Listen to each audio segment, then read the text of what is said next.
Iyanda indaba yabaculi noma-ke udaba oluthi abaculi bazodlala mahhala laphana e-Kings Park emcimbini kaNgizwe. Ngane zakwethu ngimangele mina ngiqale ngibingelele ukubingelela yena mathi into acebisa into mzomqamela amahlaka abanye baqamela imali thiwazi. Ngena kwethu ngabe usuku lakho lokuqala la enza okulungile phela. Pressa i-subscribe button, share uphinde comment khona konke. Uma usubscribe ayikho imali kuhamba wasuthi senze ukuthi kube wena oqala uthola notification mase kufakele video phambili. Kanti uma ufuna ukuthola special notification esize kuwe wedwa, pressa nje u-like kunoma iyiphi ividiyo ebukayo kuleli khasi, wenza sure ukuthi nabaka-YouTube bazokwenza sure ukuthi masifakele video bayaku-update ukuthi ayibonakho zenzeka ngale. Ngane zakwethu umcimbi kuyacaca ukuthi abaculi bayanda futhi bayimisele ngokuyodlala e-workshop laphana-ke e-Kings Park. E-Kings Park noma lento eGugudla Mini Park bayodlala eGugudla Mini Park. So hence beyodlala khona eGugudla Mini Park okuvela noma okwamahebezi ukuthi abaculi abakhokheliwe, and umzukulu uphumele obala wathi ngiyaya ngoba ngizobe ngingekho busy. Yabo, lokho kuchaza ngokusobala ukuthi kushuthi uyovolontiya.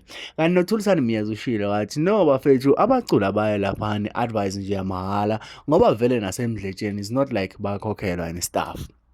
Yabo, kusho uThulisani Miyezi. uThulisani Miyezi siyamazi-ke ukuthi sishoshovu esikhulu sama-Blue Lion laphana-ke ngaphansi kwayo-ke i-Blue Nation, okay. Kwaphinda futhi inqubeko masikandi channel engicabanga ukuthi yona channel enkulu laphana ku-Facebook naku-Twitter qinisekisile ukuthi cha bayanda abaculi kuyibona abayimisele ngokuyodlala emcimbini kaNgizwe, njengoba-ke ekuvezile ukuthi uNgizwe une-convoy ezobisuka angazi kuphi lapha phakathi neTheku kodwa ize ngala e-workshop. So uyanxenxa bonke abantu ukuthi ngampela kube ukuthi bazobe bekhona. So abaculi bayanda ngane yakwethu, wena-ke ulwazi onalo ngoba abaculi uma ubuka noma indlela abakhuluma ngayo bakhokheliwe noma bakhokheliwe.